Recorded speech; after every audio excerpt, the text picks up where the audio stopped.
Hello po mga kuya, eto na po ang kasunod, pasensya po natagalan.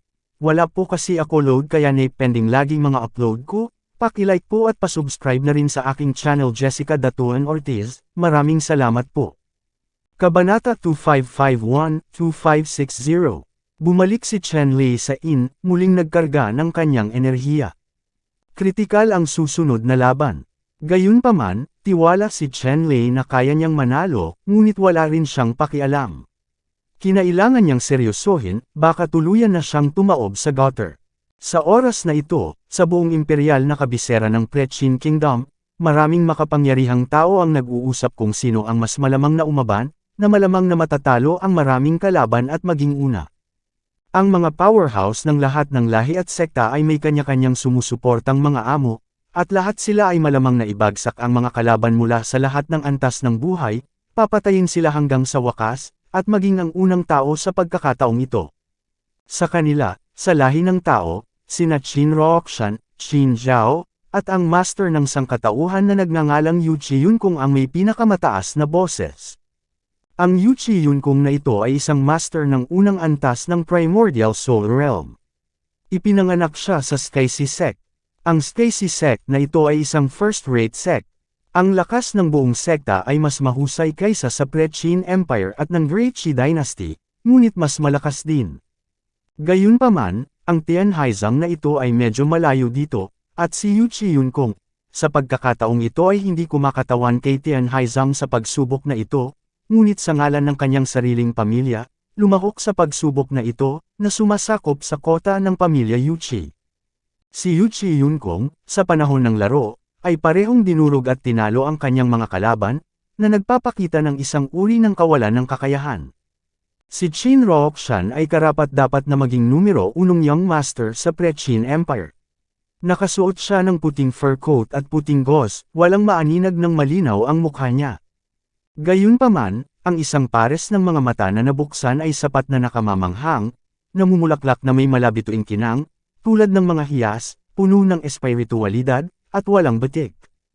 Gayun din, ang katawan ni Qin Roakshan, kasama ang mga hubog na kurbo nito, ay perpekto at kahanga-hanga. Si Qin Roakshan, bawat galaw, ay nagpapakita ng walang katapusang alindog, at madalas na binabaliwala ng mga tao ang kanyang lakas. Ngunit sa katunayan, ang lakas ni Qin Roakshan ay napakalakas. Sa unang round ng pagsubok, madali niyang natalo ang lahat ng kalaban, at hindi man lang gumamit ng espiritual na pamalo, umaasa sa isang pares ng mga payat na kamay. Gayunpaman, ang pares ng payat na kamay na ito ay mas nakakatakot kaysa sa anumang espiritual na pamalo. Ang isang tap mula sa isang pares ng maliliit na kamay ay maaaring sirain ang kalangitan. Si Qin Zhao ay isang sumisikat na bituin. Siya ang pinakamahusay na manlalaro sa Qi, Lock, Giant Spirit Training Qi, Air Technique. Ito ang unang pagkakataon na ipinakita niya ang kanyang lakas sa harap ng malakas, at naglalaman ito ng hindi magagapi na paraan. Sumunod, ang pagkilos ni Qin Zhao ay lubhang mabangis, ang kanyang mga kalaban ay agad na niyanig sa ambon ng dugo. Ang magkakasunod na tagumpay ni Qin Zhao, ang kanyang ipinakitang lakas ay nagulat din sa lahat. Sa sangkatauhan, bukod kina Yu Qiyunkong, Qin Roakshan, at Qin Zhao, mayroon ding isang tao na itinuturing na isang maitim na kabayo, si Chen Lei. Gayunpaman, ang mga taong ito ay hindi masyadong umaasa na makakamit ni Chen Lei hanggang sa wakas. Pagkatapos ng lahat, mas mahina ang cultivation ni Chen Lei, at hindi madaling makapasa sa unang round ng mga pagsubok. Imposibleng manalo sa ikalawang round ng mga pagsubok. Magkaroon ng kamalayan na pagkatapos ng unang round ng screening, ang malalakas na manlalaro sa ikalawang round ay ang mga tunay na master, at ang mga mahihina ay naalis na. Bagamat mahusay na gumanap si Chen Lei sa unang round, sa ikalawang round, hindi gaanong mga tao ang umaasa sa kanya. Siyempre, bukod sa medyo malapit ang cultivation ni Chen Lei, ang pinagmula ni Chen Lei ay isa ring salik. Si Chen Lei ay ipinanganak sa isang maliit na liblib na lugar. Paano niya maihahambing sa mga henyo ng mga sekta at dinastiya? Ilan lamang ito sa mga malalakas na tao sa sangkatauhan. Sa Tribang Golden Crow, 2 malalakas na individual ang nakapasok sa ikalawang round. Ang dalawang powerhouse ng Golden Crow clan ay parehong napakalakas. Sa unang round, wala rin silang kaaway sa iisang angkan. Ang malakas na tao sa mga Protoss ay mayroon ding mahusay na reputasyon at umaasa na maging unang tao. Ang Protoss powerhouse na ito ay hindi katulad ng Protoss sa lower realm. Bagamat sinasabing ang Protoss powerhouse na ito ay hindi ganap na tunay na Protoss bloodline, ngunit mayroon siyang kalahati ng Protoss bloodline, na matatawag na demigod. Bagamat walang maraming demigod na bloodline na tulad niyan sa gitnang mundo, ang bawat larawan na may demigod na bloodline ay napakalakas. Gayun din, ang angkan ng leon na may 9 na ulo ay mayroon ding isang malakas na tao na may kapangyarihang maging unang tao. Isa lang din ang miyembro ng Nine-Headed Lion Clan, higit sa lahat dahil ang bilang ng clan na ito ay napakaliit din. Gayunpaman, ang Nine-Headed Lion Clan ay napakalakas din. Ang 9 na ulo na leon na talagang nang-ahas na hamunin ang mga Diyos. Bukod sa karerang ito, marami pang makapangyarihang lahi. Ang bawat isa sa kanila ay napakalakas at may talento, halos hindi magagapi. Kaya, ang ikalawang kalahati ng laban ay tiyak na 10 o 10 beses na mas kapana-panabik kaysa sa unang kalahati. Sa kasalukuyan, inaabangan ng lahat ang second round duel, na magsisimula ng mas maaga. Sa oras na ito, sa palasyo ng Prechin Empire, ipinatawag ng emperador ng Prechin Empire si Qin Zhao. Sa pagkakataong ito, ang pagganap ni Qin Zhao sa mga pagsubok ay ganap na lumampas sa inaasahan ng mga Prechin Imperial Emperors. Ang Prechin Imperial Emperor, dati ay alam lang na inilaan ni Qin Zhao ang kanyang sarili sa paglilinang ng mga higanteng espiritu para magsanay ng Qi, ngunit hindi niya inaasahan na ang higanteng espiritong ito ay magiging napakatakot na magsanay ng Qi. Ngayon, ipinatawag ng emperador ng kaharian bago ang Qin si Qin Zhao, pangunahin upang bigyan ng pagkakataon si Qin Zhao na patayin si Chen Lei. Emperor, makatitiyak ka, hanggat nakilala ko si Chen Lei, hinding-hindi ko siya hahayaang umalis ng buhay sa Sing Sing. Ipinahayag ni Qin Zhao ang kanyang determinasyon patungo sa imperyo bago ang Qin. At narito rin ang ina ni Qin Zhao, ang anak ng mansyon ni Prince Jia, si Qin Bihua. Ang kanyang galit kay Chen Lei ay hindi mas mahina kaysa sa Prechin Empire Emperor. Sa sandaling ito, may ngiti sa kanyang noo, at sinabi niya, "Kuya, huwag kang mag-alala. Tiyak na maghihiganti si Zhaoer." Ang Emperor ng Prechin Kingdom ay tumango, iniisip ang kanyang anak na si Qin Roakshan, ang ilan sa kanila ay nagalit. Noong nakaraan, nabanggit niya sa kanyang anak na babae na hiniling niya sa kanya na harapin si Chen Lei. Gaya ng inaasahan, tumanggi si Qin Roakshan sa isang kagat, na nagparamdam sa Prechin Empire na labis na walang kahihiyan. Gayunpaman, sa pagkakataong ito, gumawa ng hakbang si Qin Zhao, at ganoon din, ang Prechin Emperor ay naniniwala na si Chen Lei ay tiyak na hindi kalaban ni Qin Zhao. Sa lugar kung saan nagpapahinga ang mga estudyante ng Tungtian Academy, isang malakas na lalaki mula sa Yu Demon Sect ang lumapit sa isang disipulo ng Tungtian Academy. At ang estudyanteng ito ay master lang ng Yu Demon Sect. "Zhou Hai, kumusta ka kamakailan?" sabi ng master ng Yu Demon Sect sa mga estudyante ng Tungtian Academy. Ang disipulong ito ng Tungtian Academy ay pinangalan ng Zhou Hai. Siya nga pala, mayroon siyang patuloy na relasyon sa dugo kay Zhou Ji. Tumingin si Zhou Hai sa master ng Yu Demon Sect at sinabi, "Tito, bakit ka nag-iisa?" Ang Ghost Sect Master na ito ay ang ama ni Zhou Ji. "Zhou Hai, kailangan mong ipaghiganti si Jier." Si Jier ay namatay ng masama, biglang umiyak ang ama ni Zhou Ji. 2552. Tinulungan ni Zhou Hai ang ama ni Zhou Ji na tumayo at sinabing, "Tito Zhou, huwag kang mag-alala, hahanap ako ng paraan para malutas itong si Chen Lei. Ang ating mga alagad ng Demon Sect ay hindi dapat mamatay ng walang kabuluhan." Pinunasan ng ama ni Zhou Ji ang mga luha sa gilid ng kanyang mga mata, tumingin kay Zhou Hai, at sinabing, "Zhou Hai, para ipaghiganti si Jier, magagawa ko ang lahat. Ano ang kailangan mo? Sabihin mo lang sa akin, ako, ibibigay ko sa iyo ang aking buong suporta." Panipi. Sinabi ni Zhou Hai, "Tito Zhou, huwag kang mag-alala, ngunit hindi ngayon ang oras para ilipat si Chen Lei, kailangan kong maghanap ng angkop na pagkakataon para harapin si Chen Lei." Sinabi ni Zhou Ji, "Alam ko ito, huwag mag-alala, hanggat kaya kong patayin si Chen Lei, kaya kong maghintay hanggat kaya ko. Tumango si Zhou Hai, nakipag-chat muli sa ama ni Zhou Ji, at pinaalis ang ama ni Zhou Ji. Chen Lei. Matapos paalisan ng ama ni Zhou Ji, isang malamig na liwanag ang sumilay sa mga mata ni Zhou Hai.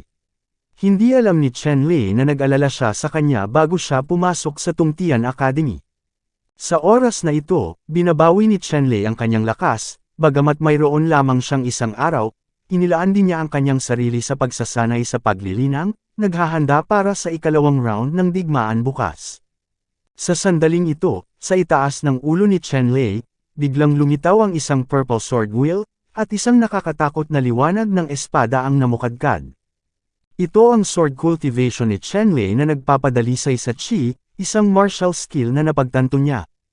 Ang pag-ikot ng sword wheel na ito ay hindi isang sword wheel na binubuo ng mga totoong spirit sword, ngunit binago ng purong sigla sa katawan. Ang kapangyarihan nito ay hindi mas mahina kaysa sa sword wheel na binubuo ng mga tunay na spirit sword, at mas malakas pa ng ilang puntos. Gayunpaman, ang kapangyarihan ng sanggol sa katawan ni Chen Lei ay napakadalisay. Pagkatapos mag-transform sa isang sword wheel, ito ay masasabing hindi magagapi. Si Chen Lei ay nag-practice sa paglilinang sa loob ng isang gabi, at kinabukasan, sa masiglang espiritu, ay sumugod sa arena. Ang ikalawang round ng kompetisyon ay isang lottery pa rin, at sa parehong oras ay hahatiin sa 20 arena, na isasagawa sa parehong oras. Gayunpaman, sa pagkakataong ito, ang malalakas na manlalaro na lumahok sa pagpili ay kailangan lamang na maglaro upang matukoy kung sino ang top 50, at kung sino ang bottom 50. Ang susunod na 50 tao ay mawawalan ng kanilang mga kwalipikasyon para sa mga pagsubok at hindi nalalahok sa kompetisyon. Ang top 50 ay patuloy na makikipagkumpetensya hanggang sa mapili ang unang pwesto. Dumating si Chen Lei sa lottery at random na gumuhit ng numero ng lottery. Pagkatapos, ayon sa numero ng lottery, dumating siya sa ika-9 na ring at naghintay para sa laro. Hindi nagtagal, isang referee na naging panauhin ng mga estudyante ng tungtian ang nag-anunsyo ng pagsisimula ng laban. Si Chen Lei ay nasa ring siyam. Si Chen Lei ang unang manlalaro na lumaban. Matapos ipahayag ng referee ang pagsisimula ng laban, agad na lumipad si Chen Lei sa ring. At tumalon din sa ring ang kalaban ni Chen Lei. Tumingin si Chen Lei sa kanyang kalaban at ramdam niya ang lakas ng kalaban na ito. Ito ay isang malakas na tao mula sa angkan ng demonyo. Sa gitnang mundo, ang mga demonyo ay isa ring napakalakas na lahi. Napakahiwaga ng pinagmulan ng Diablo. Ang mga tao ng angkan na ito ay halos kapareho ng mga tao, ngunit hindi sila pareho. Mayroon silang mga itim na kaliskis sa kanilang mga katawan, at sa kanilang mga noo, may mga marka na parang mga patayong pupil. Ang pamilyang ito, mga gwapong lalaki, mga babaeng mapanghalina, lahat ay may pambihirang kapangyarihan. Higit pa rito, sinasabing ang Heavenly Demon Clan na ito ay may koneksyon sa Demon Clan na nawasak noong sinaunang panahon, at mayroon pa itong dugo ng Demon Clan sa katawan nito. Siyempre, limitado rin ito sa alamat. Hindi inamin ng Heavenly Demon Clan na mayroon siyang dugo ng Ancient Demon Clan sa kanyang katawan. Sa kabaligtaran, naisip niya na ang kanilang angkan ay napakarangal, at hindi ito katulad ng lahi ng Ancient Demon Clan. Anuman ang sabihin ng angkan ng demonyo, isang bagay ang sigurado, ang angkan na ito ay napakalakas. Ang malakas na lalaki mula sa Sky Demon Race ay tumingin kay Chen Lei, na nagpapakita ng isang pahiwatig ng layunin ng pagpatay.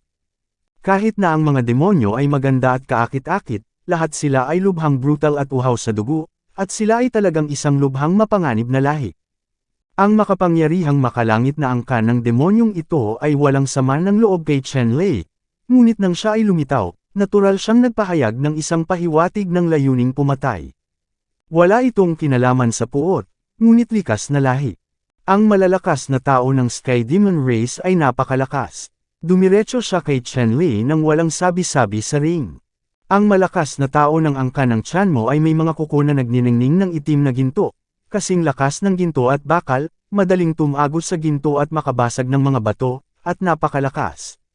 Dati, ang makapangyarihang makalangit na angkan ng demonyong ito ay humarap sa iba pang mga kalaban, umaasa sa pares ng napakatigas na kuko na ito para tumusok sa bungo ng sikat na kalaban at pinugutan ng ulo.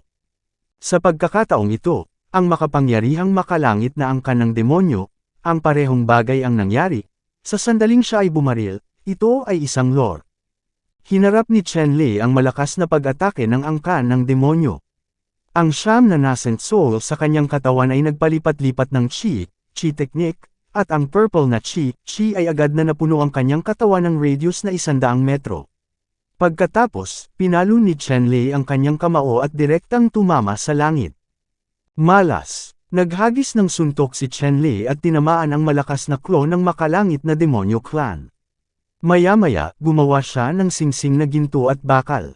Isang matinding sakit lamang ang naramdaman ni Chen Lei mula sa kanyang kamao. Sa mas malapit na pagsisiyasat, natuklasan niya na ang kanyang kamao ay talagang naputol ng mga kuko ng isang makapangyarihang makalangit na angkan ng demonyo, at lumitaw ang mga mantsa ng dugo. At ang malalakas na lalaki ng Heavenly Demon Race ay umatras din. Sa kanyang mga kuko, ilang pako na kasing lakas ng ginto at bakal ang nabali sa ugat, na sumasakit hanggang sa buto. Ang makapangyarihang makalangit na angkan ng demonyo ay galit na galit, umungal, at muling pinatay si Chen Lei. Kasabay nito, ang malakas na lalaking ito mula sa Sky Demon Clan ay nagpakita ng kakaibang kaalaman sa Sky Demon Clan. Mabigat ang kanyang anino at malabo ang kanyang kamao. Parang kayang lunukon lahat ng liwanag. Sa isang suntok, lumitaw ang isang itim na butas, nilunok at sinakaw si Chen Lei ng labis na nakakatakot. Ito ang natatanging kaalaman ng Heavenly Demon Clan. Ang Heavenly Demon Whole Feast ay napakalakas.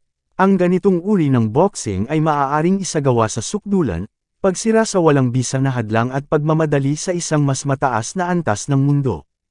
Siyempre, ang malakas na lalaking ito mula sa Heavenly Demon Race ay hindi kailanman nagpractice ng Heavenly Demon Whole Void Feast sa sukdulan, ngunit kahit na ganoon, ito ay lubhang nakakatakot. Ang mga fingerprint ay tulad ng ulan, at sa paligid ng Chen Lei, lumitaw ang mga itim na butas, na lubhang nakakatakot. Sa sandaling ito, nagliwanag si Chen Lei ng lilang liwanag sa buong katawan niya, naging isang magaan na kurtina, mahigpit na binabantayan ang sarili at nilalabanan ang pagkakasekal ng black hole na ito. Si Chen Lei ito. Para sa ibang malalakas na tao, natatakot ako na sila ay lamunin at daliseyan ng black hole na ito, at wala nang matitirang slag. Gayunpaman, kahit na ganoon, sinira pa rin ng malakas na kamao ng Chanmo Clan ang depensa ni Chen Lei at tinapik ang balikat nito.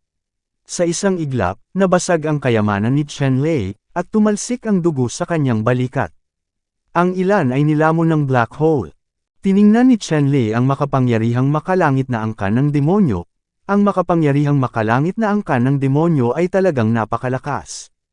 Gayunpaman, kahit na ganoon, si Chen Lei ay walang takot pa rin, ang 6 na dakilang kaluluwa sa kanyang katawan ay umalangaw, at ang chi technique ng pagpino ng lahat ay mabilis na tumatakbo. Sa itaas ng ulo ni Chen Lei, lumitaw ang isang sword wheel, na binubuo ng 79 at 81 purple sword chi. Umikot ito sa itaas ng ulo ni Chen Lei, gumawa ng nakakatakot na hagom. Sa sumunod na sandali, ang sword wheel na ito ay naging ulap ng purple light, na sinasakal ito patungo sa malakas na tao ng Sky Demon Race. 2,553.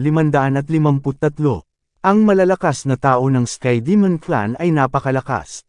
Nang makita ang purple na ilaw ni Chen Lei na naging sword wheel, hindi siya umiwas dito. Ang virtual whole feast ng Sky Demon ay direktang pumutok sa purple light circle na ito, nabasag ang lilang bola ng liwanag. Cough! Sa mahinang tunog, ang malakas na lalaki mula sa angkan ng Sky Demon ay sumigaw, at pagkatapos, ang isa sa kanyang mga braso ay direktang napilipit sa ambon ng dugo ng lilang liwanag na ito. Pagkatapos noon, ang lilang liwanag mula sa sword wheel na ito ay sumabog din at naging agos ng hangin na puno ng langit, na lumilipad sa lahat ng direksyon.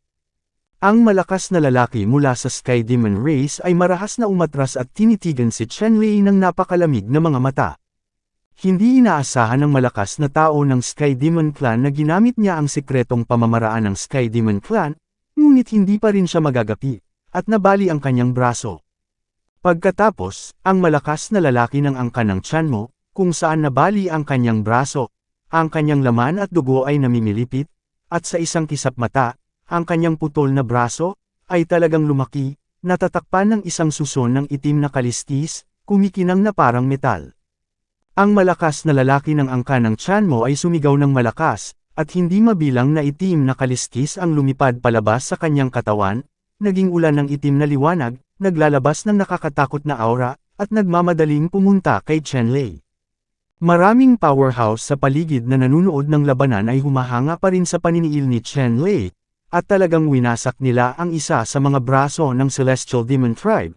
Ngunit sa sandaling ito, lahat sila ay nagbago ng kulay nang makita nila itong itim na mahinang ulan, na bigla, ang kapangyarihan ng pag-atake ng demon race na ito ay napakalakas na ang mga tao ay nagulat, karamihan sa mga tao ay nag-isip na imposibleng makaligtas sa gayong suntok.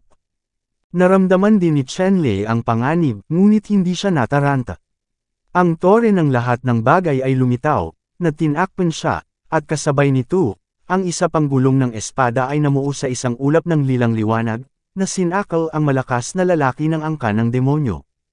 Ang lilang liwanag ay bumasag ng hindi mabilang na itim na kalistis, at pagkatapos ay sinakal ito patungo sa malakas na tao ng Sky Demon Race. Kaya lang sobrang dami nitong black scales. Ang lilang liwanag mula sa sword wheel ay nabasag ang bahagi ng itim na kalistis, at ang natitirang bahagi ng itim na kalistis ay sumabog sa Chenlei's Tower of All Things. Ang mga itim na kalistis ay tumama sa tore ng mga Diyos ng lahat ng bagay, at naglabas sila ng napakakapal na tunog ng espada.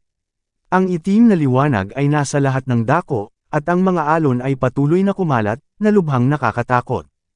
Gayunpaman, ipinagtanggol ng Tower of All Things si Wu Shuang, at sa huli, hinaranggan nito ang kalangitan na puno ng itim na kalistis. At ang lilang liwanag mula sa gulong ng espada na winasak ni Chenlei ay nakarating sa malakas na tao ng Tribong Chanmo. Sa isang iglap, naramdaman ng malakas na lalaki ng Tribong Chanmo na lumalamig ang malamig na hangin. Personal kong naranasan ang kapangyarihan ng lilang liwanag na ito, at hindi ako nang ahas na dalhin ito ng direkta, kaya lumipad siya upang maiwasan ito. Gayunpaman, ang kapangyarihan ng lilang liwanag na ito ay biglang bumilis, at kumalat sa kawalan sa isang iglap, lumitaw sa harap ng malakas na tao ng Sky Demon Race, at direktang pinunit ang balikat ng malakas na tao ng Sky Demon. Karera na may bagzo. Bumantong hininga ang malakas na makalangit na demonyo, at ang kanyang anyo ay umatras muli ng marahas. At ang lilang pag-ikot ng gulong ng espada, pagkatapos ipadala ang suntok na ito, ay nawalan din ng lakas at nawala sa ere. Hindi nag-alinlangan si Chenlei, muling nag-condense ng isang grupo ng Purple Sword Wheels, at pinatay ang malakas na lalaki ng Sky Demon Race. Ang malakas na lalaking ito mula sa Sky Demon Race ay may sobrang pangit na hitsura. Hindi niya akalain na napakahirap pala ni Chenlei kaya nasugatan siya ng 2 beses at pinilit siyang patayin. Ikaw ay naghahanap ng kamatayan. Ang malakas na lalaki mula sa Sky Demon Clan ay umungol, at ang patayong pupil-shaped rune sa gitna ng kanyang mga kilay ay bumukas, tulad ng isang patayong mata, na nagpaputok ng isang itim na sinag. Ang itim na sinag na ito ay lubhang nakakatakot, mas mabilis kaysa sa kidlat, na naglalabas ng nakakatakot na aura, na may kapangyarihang pumatay sa lahat, at agad na binaril si Chenlei. Gayunpaman, ang nakakatakot na itim na liwanag na ito ay hinaranggan ng tore ng lahat ng bagay ni Chenlei. Gayunpaman, si Chenlei ay namumutla, at nagluwa siya ng isang subo ng dugo. Ang kapangyarihan ng itim na ilaw na ito ay talagang nakakatakot. Gayunpaman, ang kanyang tore ng lahat ng mga bagay ay mas nakapagtataka, na pinipigilan ng nakakatakot na itim na liwanag na ito mula sa paglabas. Matapos mapanatili ni Chenlei ang itim na liwanag na sinag, ang Purple Sword Wheel ay muling lumitaw sa itaas ng kanyang ulo, at sa susunod na sandali, siya ay direktang lumipad sa kawalan at lumitaw sa harap ng malakas na lalaki ng angka ng demonyo. Ang malakas na lalaki mula sa Celestial Demon Clan ay nakaramdam ng matinding panganib, at niyugyug niya ang kanyang anyo at gustong iwasan ito. Gayunpaman, sa pagkakataong ito, hindi niya ito tuluyang naiwasan. Ang lilang liwanag mula sa Sword Wheel ay dumapo sa kalahati ng malalakas na lalaki mula sa Heavenly Demon Race. Saglit, ang malakas na lalaking ito mula sa Heavenly Demon Race ay ang kalahati ng kanyang katawan ay direktang nabaluktot sa ambon ng dugo. Hindi nagatubili si Chenlei, at muling binasag ang sword wheel para patayin ang malakas na lalaki ng Sky Demon Race. Puff! Sa pagkakataong ito, ginawang blood mist ng sword wheel ang kalahati ng iba pang malakas na lalaki mula sa Sky Demon Clan, na naiwan lamang ang ulo ng malakas na tao mula sa Sky Demon Clan na lumilipad sa hangin. I gave up. Ibinuka ng pinuno ng malalakas na lalaki ng Sky Demon Clan ang kanyang bibig para aminin ang pagkatalo. Pagkatapos, ang kanyang ulo ay naging isang itim na ilaw at lumipad palabas ng singsing. Ang malakas na tao mula sa angkan ng Sky Demon ay umamin ng pagkatalo at tumakas sa ring. Natural, walang dahilan si Chen Lei para ipagpatuloy ang paghabol at pagpatay sa kanya. Matapos makatakas sa ring ang ulo ng malakas na lalaki ng angkan ng Chanmo, unti-unting gumaling ang kanyang katawan, mga paa, at iba pa. Sa isang iglap, muling lumitaw ang buong katawan, konektado sa ulo, at naging eksaktong kapareho ng dati nang walang anumang pinsala. Ang susi sa lahi ng demonyo ay nasa ulo, maliban kung ang kanilang mga ulo ay napunit, kung hindi, imposibleng patayin ang lahi ng demonyo. Sa sandaling ito, ang malakas na lalaki mula sa angkan ng Sky Demon ay malamig na tumitig kay Chen Lei, pagkatapos ay tumalikod at umalis. Sa pagkakataong ito, siya ay talagang pinatay, ngunit ang puot ay nalutas na. Sa hinaharap, dapat siyang gumanti. Pagkaalis ng malakas na lalaki mula sa Sky Demon Race, maraming malalakas na tao sa paligid na nanunood ng labanan ang naging excited. Sa hindi inaasahang pagkakataon, matatalo ni Chen Lei ang lahat ng malalakas na lalaki ng Sky Demon Race. Nangangahulugan din ito na pumasok si Chen Lei sa top 50 at naging maagang estudyante ng Tungtian Academy. Dati, may ilang malalakas na tao na nagalit kay Chen Lei, nag-iisip tungkol sa pakikitungo kay Chen Lei, at kahit na magtanong tungkol sa mga detalye ni Chen Lei, at sinisira din ang Qingyang sect sa likod ni Chen Lei. Ngunit ngayon ay tila hindi sila makakakilos ng padalos-dalos, kung hindi ay hindi nila kakayanin ang paghihiganti ng Tungtian Academy. Sa paglipas ng panahon, ang iba pang mga kompetisyon sa arena ay nagbunga din, at ang nangungunang 50 malalakas na manlalaro ay pinakawalan. At ang nangungunang 50 powerhouse na ito ay natural na may magandang lakas. Kabilang sa mga ito, ang mga powerhouse ng Siyam na Leon, Protoss, Golden Crow, Cultivation Luo, Sword Soul, at King Kong Titans lahat ay sumulong at naging preparatory disciples ng Tungtian Academy. Siyempre, kabilang sa sangkatauhan, sina Qin Ruoxian, Yu Chi Yunkong, Qin Zhao at iba pa ay tumaas lahat sa ranggo at naging preparatory students para sa Tungtian Academy. Sa ngayon, natapos na ang ikalawang round ng kompetisyon. Susunod, maglalaban-laban ang nangungunang 50 mag-aaral mula sa Tungtian Academy upang matukoy ang nangungunang 10 o maging ang nangungunang 3. Ang nangungunang 3 mag-aaral ay maaaring direktang maging opisyal na mga mag-aaral ng Tungtian Academy.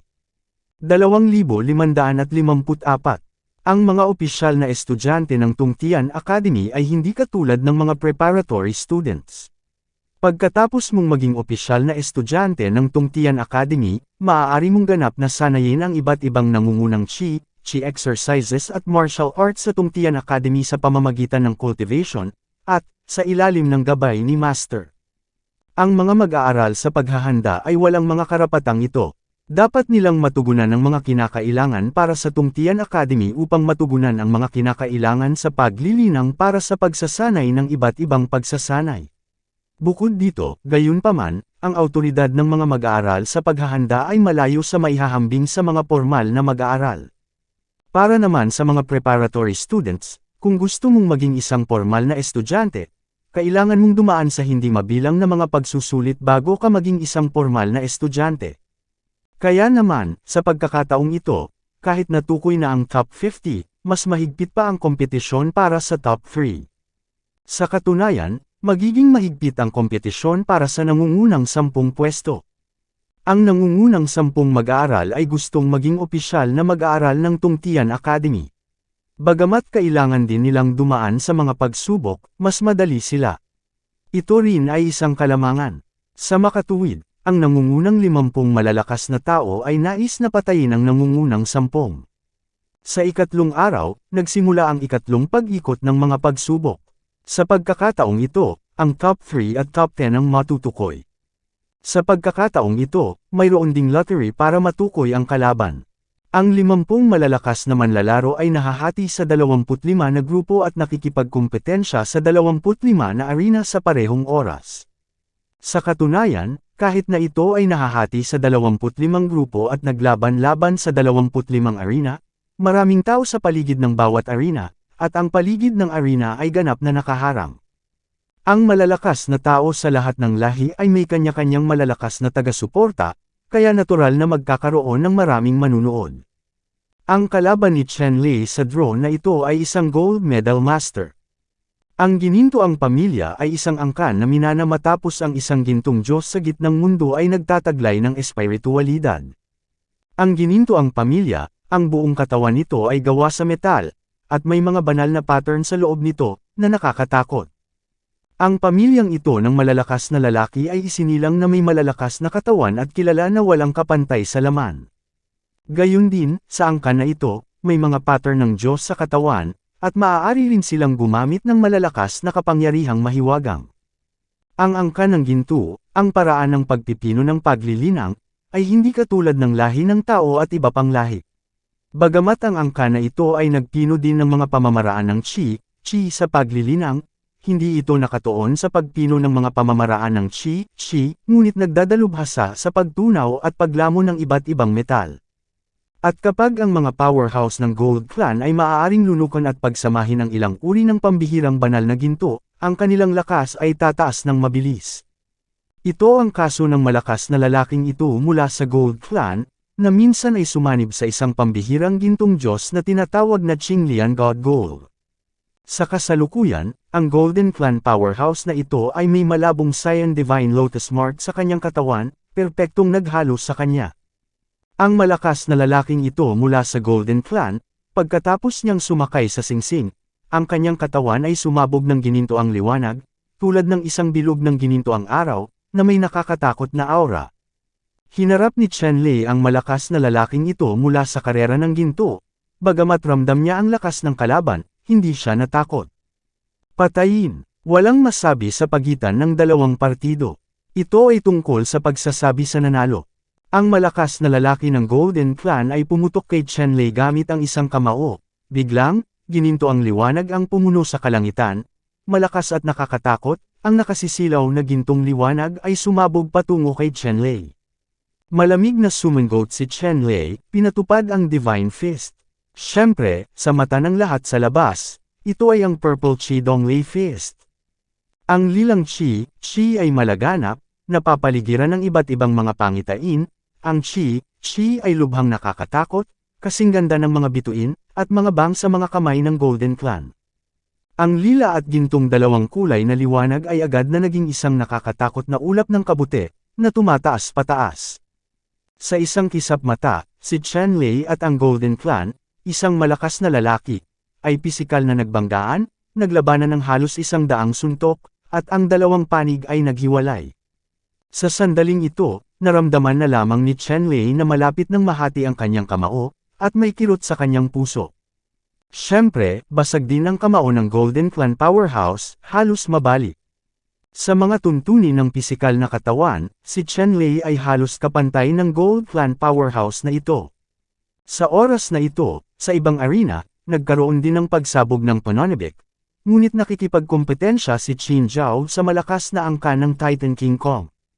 Ang higanteng espiritu ng pagpino ng chi na pamamaraan ni Qin Zhao ay nagpakita ng isang pangitain at naging isang mabangis na mukha tulad ng isang higanteng Diyos ng espiritu, na may isang malaking sampal, na bumagsak, tulad ng isang madilim na ulap, na ginawa ang napakalakas na Titan King Kong, lahat sila ay tila napakaliit. Ang malaking sampal ay naglalaman ng walang katapusang kapangyarihan. Kaya lang niyang palayasin ang kapangyarihan ng angkan ng Titan King Kong, at walang kapangyarihang lumaban. Ang pangitain ng higanteng espiritong Diyos, na kamakaway ng isang malaking sampal, tulad ng isang sampal ng langaw, ay hinampas ang powerhouse ng Titan King Kong clan sa singsing, at ang kanyang buong katawan ay pumutok, halos mapunit. Sa huli, ang malakas na tao mula sa angkan ng Titan King Kong ay sumuko at nailigtas ang kanyang buhay. Sa isa pang arena, ang siyam na leon ay nagpakita ng dakilang kapangyarihan, at ang kanilang buong katawan ay natatakpan ng isang layer ng gintong liwanag, tulad ng gintong mga Diyos ng araw, na winuwagayway ang kanilang mga higanteng kuko na parang isang malaking ulap, pinaputukan ang kanilang mga kalaban palabas ng ring. Mayroong ilang mga napakalakas na powerhouses, kahit na sa mga nangungunang 50 powerhouses, sila ay sumasakop pa rin ng isang ganap na kalamangan, pagdurog sa kanilang mga kalaban at pagkatalo sa kanilang mga kalaban. Sa oras na ito, nakaramdam din ng galit ang malakas na lalaki mula sa Golden Race. Isa rin siya sa pinakamalakas.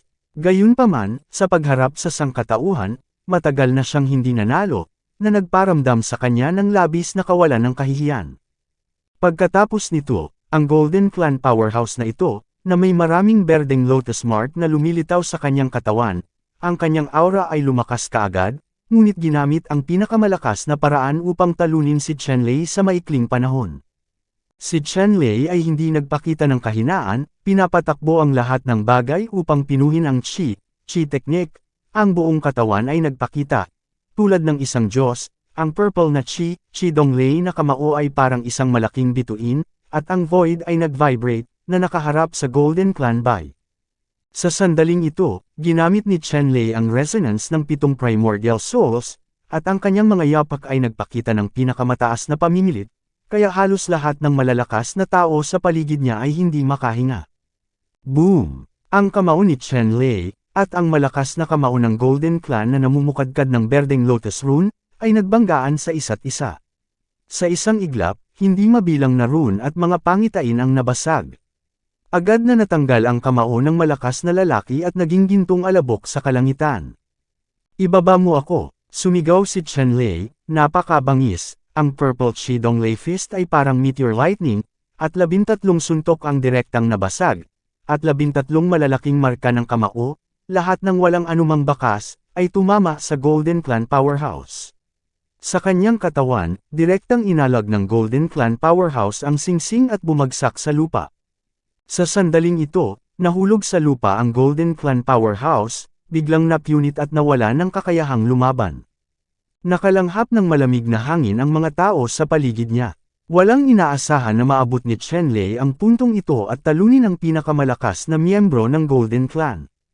Sa ganitong paraan, direktang nakapasok si Chenlei sa top 25. Pagkatapos nito, si Chenlei at ang iba pa ay nagsimulang huminga, naghahanda para sa susunod na labanan. Ang susunod na labanan ay magiging mas matindi, ngunit tiwala si Chenlei. 2,555. Hindi nagtagal, napagpasyahan ang nangungunang 25. Sa pagkakataong ito, wala nang paghihintay. Tanging ang nangungunang 25 masters lamang ang bibigyan ng isang stick ng insenso upang ayusin ang kanilang tagal ng paghinga, at pagkatapos, ang nangungunang 13 ay maglalaban-laban. Siyempre, desisyon pa rin ito ng lottery, ngunit ang isang tao ay mananatili upang direktang umabant sa ika-13. Si Chenlei ay bumunot ng palabunutan, at hindi napunta sa kanya ang swerte. Hindi siya gumuhit ng goodbye bamboo stick. Gayunpaman, walang pakialam si Chenlei. Hindi niya kailangang gumawa ng anumang mga trick sa lahat. Gamit ang sariling lakas, tiyak na makapasok siya sa nangungunang 3, at maaari pang manalo sa unang pwesto. Sa pagkakataong ito, ang kalaban ni Chenlei ay isang malakas na tao mula sa tribong Golden Crow. Tunay na nakakatakot ang Golden Crow Clan powerhouse na ito, na may mga gintong apoy na namumukadkad sa buong katawan niya, nagpapakpak ng kanyang mga pakpak, at isang dagat ng apoy na sinusunog ang lahat. Gayunpaman, hindi natakot si Chenlei na harapin ang makapangyarihang Golden Crow Clan na ito. Ang tore ng lahat ng bagay ay isinakripisyo, at ang lahat ng mga batas ay hindi umaatake. Maging siya ay nagawang sumipsip ng enerhiya sa ginintoang apoy ng Golden Crow Clan pagkatapos ng 12 ng suntok. Iniwas ni Chenlei ang kanyang kamao at niyugyug ang malakas na lalaki ng Golden Crow na may mga bitek sa buong katawan, halos madurog. Sa huli, ang makapangyarihang Golden Crow Clan na ito ay umatras, inamin ang pagkatalo, at lumipad mula sa ring. Sa ganitong paraan, natural na pumasok si Chenlei sa top 13 na pinakamalakas. Sunod-sunod ding tinalo ng 6 na powerhouses ang kanilang mga kalaban at nakapasok sa top 13. Matapos makapasok sa nangungunang 13, pagkatapos ng isa pang round ng bakbakan, nakapasok si Chen-Lei sa nangungunang pito. Ang pitong powerhouses ay Protoss, Nine-Headed Lion, Axio Luo, Jinwu, at Chen-Lei, Xin Zhao, at Yu Chi-Yunkong. Kabilang sa mga ito, nawala si Qin Ruoxian sa kwalipikasyon para makapasok sa nangungunang pito sa isang tunggalian sa isang Protoss powerhouse. Ang malakas na lalaking ito mula sa Protoss ay tunay na nakakatakot, at ang kanyang lakas ay pambihira. Siyempre, si Qin Ruoxian ay hindi mahina, ngunit ang kanyang kasalukuyang kalagayan ay hindi perpekto, kaya natalo siya sa isang galaw. Para naman kay Xin Zhao, maswerte siya. Nakatanggap siya ng buy at na-promote sa top 13. Pagkatapos, natalo niya ang kanyang mga kalaban at nakapasok sa top 7. Sa pagkakataong ito, kabilang sa nangungunang pitong powerhouse, mayroong 3 clan powerhouse, na masasabing napakabihirang. Siyempre, ang lakas ng sangkatauhan ay hindi mahina sa gitnang mundo. Ito ang una at pangalawa. Pagkatapos ng lahat, ito ay isang teritoryo na kontrolado ng sangkatauhan, maging ang 9 na angkan ng leon, ang angkan ng Axio Luo, ang angkan ng Jinwu at ang iba pang lahi ng dayuhan. Sa lugar na ito, maaari lamang itong ituring na isang maliit na tribo. Ang lahi na ito ay may sariling punong tanggapan. Gayunpaman, ang mga malalakas na tao at mga dayuhang lahi ay lumahok sa mga pagsubok bago ang Qin Empire na hindi malakas mula sa base camp, ngunit nahahati mula sa base camp. Mula sa isang maliit na tribo. Sa mga maliliit na tribong ito, bagamat mayroong ilang mga tunay na henyo, malayo sila sa pagkukumpara sa lahi ng tao. Ito ang lahi ng tao. Sa pagsubok na ito, may 3 pangunahing dahilan kung bakit sila makapasok sa nangungunang pito. Matapos maabot ang 7 nangungunang, ang susunod na hakbang ay makipagkumpetensya para sa nangungunang 4. 7 tao ang nakikipagkumpetensya para sa 4 na pwesto, at ito ay 6 na tao pa rin, na may natitira pang isang buy. Pagkatapos ng lottery, sa pagkakataong ito, nagsimulang mag-broadcast ang powerhouse ng Nine-Headed Lion Clan. Para naman kay Chen-Lei, muli siyang naakit sa Golden Crow Powerhouse. Dati, tinalo ni Chen-Lei ang isang master mula sa tribong Golden Crow. Gayunpaman, sa pagkakataong ito, ang 2 master mula sa tribong Golden Crow ang huli, at sila ay magkapatid. Ang Golden Crow Master na natalo ni Chen-Lei ay ang nakababatang kapatid ng 2 Golden Crow Masters, at sa pagkakataong ito, ang Gedge ng Golden Crow family. Sa panahon ngayon, hindi na magkasabay ang laban para sa top 4, kundi sa ring, sunod-sunod. Ang unang tao na umakyat sa entablado ay si Xin Zhao at ang malakas na tao mula sa angkan ng paglilinang ng Luo. Ang Luo Cultivation Clan ay isa ring makapangyarihang clan sa gitnang kaharian, na may napakalakas na lakas. Ang Luo Cultivation Clan powerhouse na ito ay nakapasok sa top 7, at ang kanyang lakas ay natural na walang pag-aalinlangan. Para kay Xin Zhao, ngayong sikat na ang buong Pre-Qin Empire, walang mag-aakalang sa Pre-Qin Empire, bukod kay Qin Ruoxian, may henyo na tulad ni Xin Zhao. Kung tungkol sa lakas ni Xin Zhao, walang nag-alinlangan dito. Gayunpaman, lahat ito ay ginawa sa pamamagitan ng spear gun. Dahil maabot ang top 7 level sa mga pagsubok sa Tungtian Academy, masasabing wala sa kanila ang nagkataon. Si Xin Zhao at ang Luo Clan's Cultivation, isang malakas na tao, ay mahigpit na lumaban ng magkasama. Ang paglilinang ng angka ng Luo ay isang malakas na tao, na may hawak na sibat na pulang dugo, sumasayaw na parang kuryente. Sa kawalan, nagiging kulay dugong kuryente, mabilis at nakakatakot, at pinatay si Xin Zhao. Ginamit ni Xin Zhao ang Qi technique para sirain ang higanteng espiritu, naging isang malaking pangitain tulad ng isang higanteng espiritong Diyos, at bawat galaw, may kapangyarihang sirain ang langit at lupa. Bukod dito, ang pagtatanggol sa mala espiritu na higanteng pangitain na ito ay kahanga-hanga rin. Nakaharap sa sibat na kulay dugo sa mga kamay ng makapangyarihang angkan ng Luo Cultivation, walang takot. Ang 2 panig ay nakipaglaban sa daan-daang galaw sa isang kisap mata, at si Xin Zhao ay ganap na nangunguna. Boom! Sa wakas, si Xin Zhao ay nagudyok sa higanteng pangitain ng espiritu at direktang hinampas ang dugong sibat sa mga kamay ng malakas na angkan ng paglilinang ng Luo sa mga piraso. Kasabay nito, isang malaking handprint ang kinunan ng paalang sa malakas na angka ng Luo Shu, biglang nahulog ang pelikula at lumipad mula sa ring.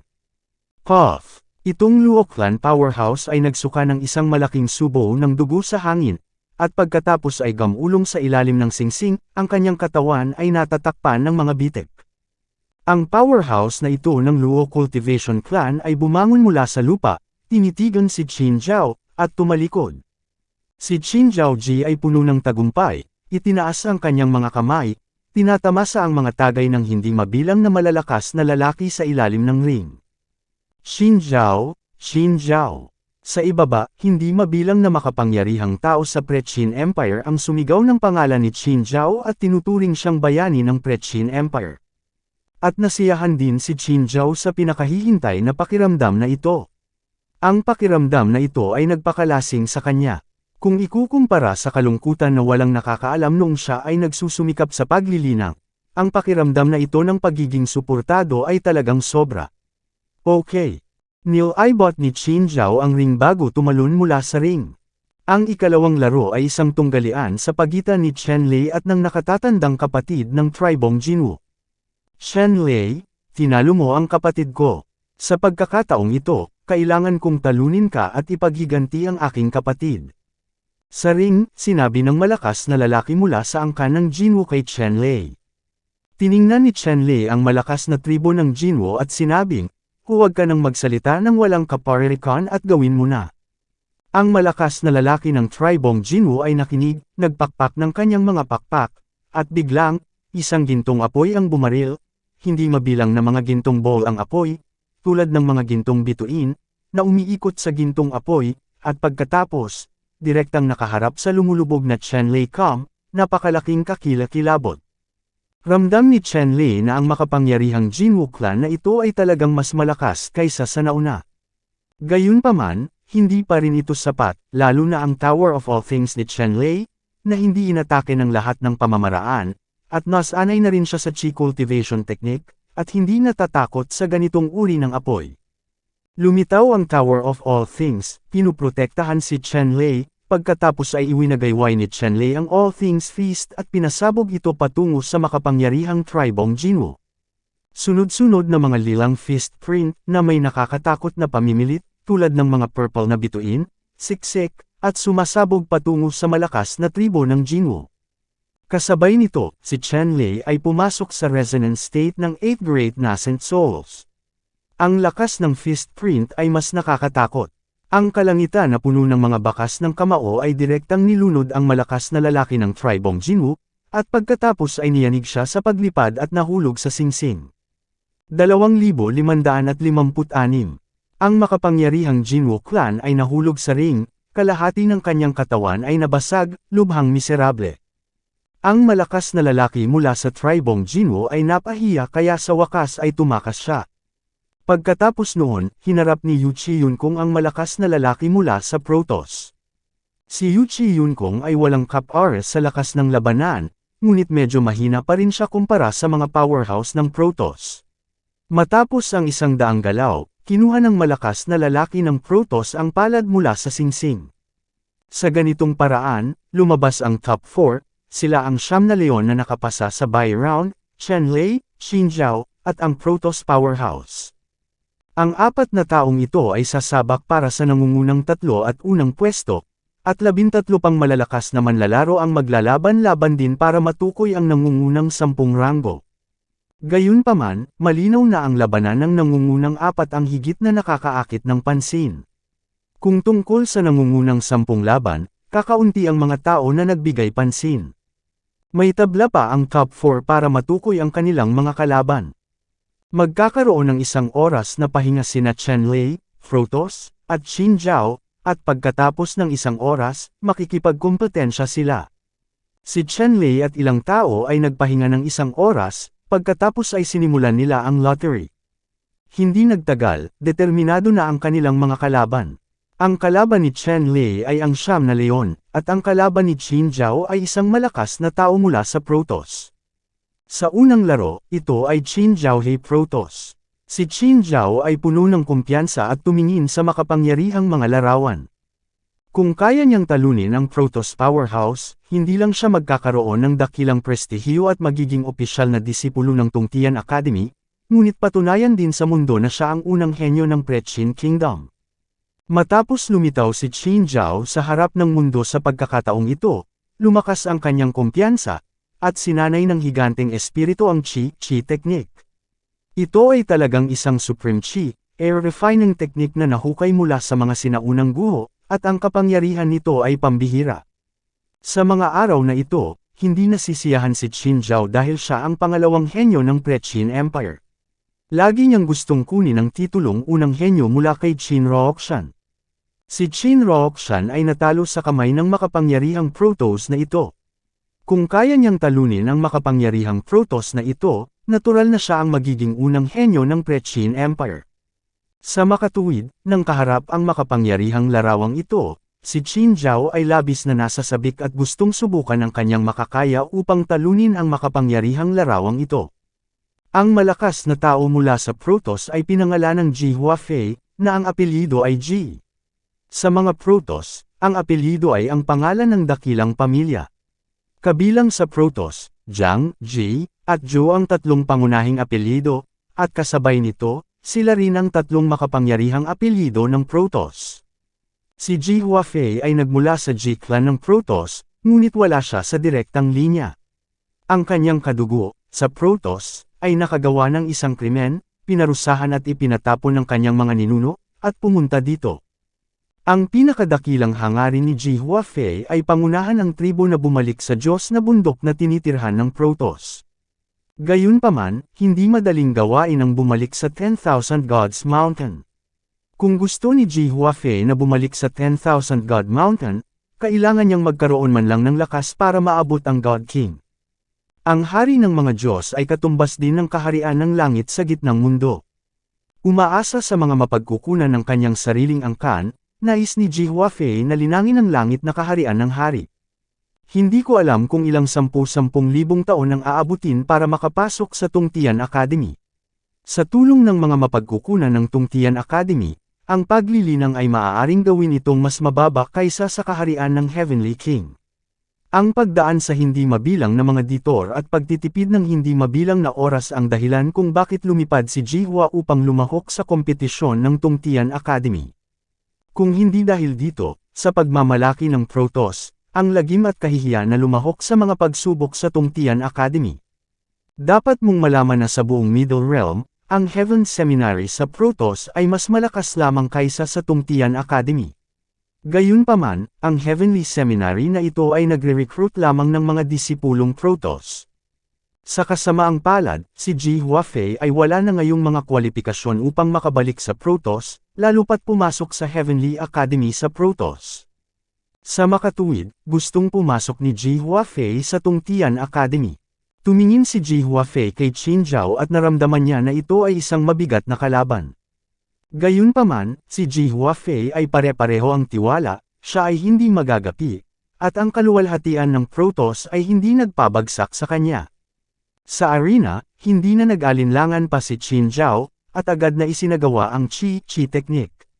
Isang higanteng mala-espiritong pangitain ang lumitaw sa likuran niya, na naglalabas ng nakakatakot na aura. Pagkatapos nito, nahulog ang isang higanteng pangitain tulad ng isang espirito, isang higanteng palad na parang ulap, at ang kawalan ay gumuho sa sandaling ito, lumiliit patungo sa higanteng palad, na naging dahilan upang ang malaking palad ay lalong nakakatakot. Tiningnan ni Ji Huafei ang malaking palad na nahulog, at nakaramdam ng walang katapusang presyon. Pagkatapos ng lahat, si Ji Huafei ay ipinanganak sa Protoss, na may walang kapantay na talento, at ang talento ni Ji Huafei, kahit na ilagay sa Diyos na bundok na tinitirhan ng Protoss, ay tiyak na maituturing na isang pambihirang powerhouse. Sa sandaling ito, isang layer ng banal na apoy ang lumitaw mula sa katawan ni Ji Huafei, tulad ng isang stream ng kamao, direkta patungo sa malaking palm print na nahulog mula sa lungsod, at sumabog sa nakaraan. Bilang isang Protoss, kahit na ang kanyang mga ninuno ay pinarusahan at ipinatapon, ang iba't ibang mga mana ni Ji Huafei ay hindi naputol, at umiiral pa rin sa kanyang dugo. Ang nabasag ni Ji Huafei sa oras na ito ay isang malakas na kamao sa Protoss na tinatawag na Shenguang Fist. Nakita ko lamang ang isang nakasisilaw na banal na liwanag, na kumakalat na parang dagat, nakaharap sa malaking handprint na nahulog mula sa lungsod, at pagkatapos ay direktang sumabog. Ang malaking handprint na ito ay ganap na nawasak ng Shenguang Fist at sumabog sa hangin.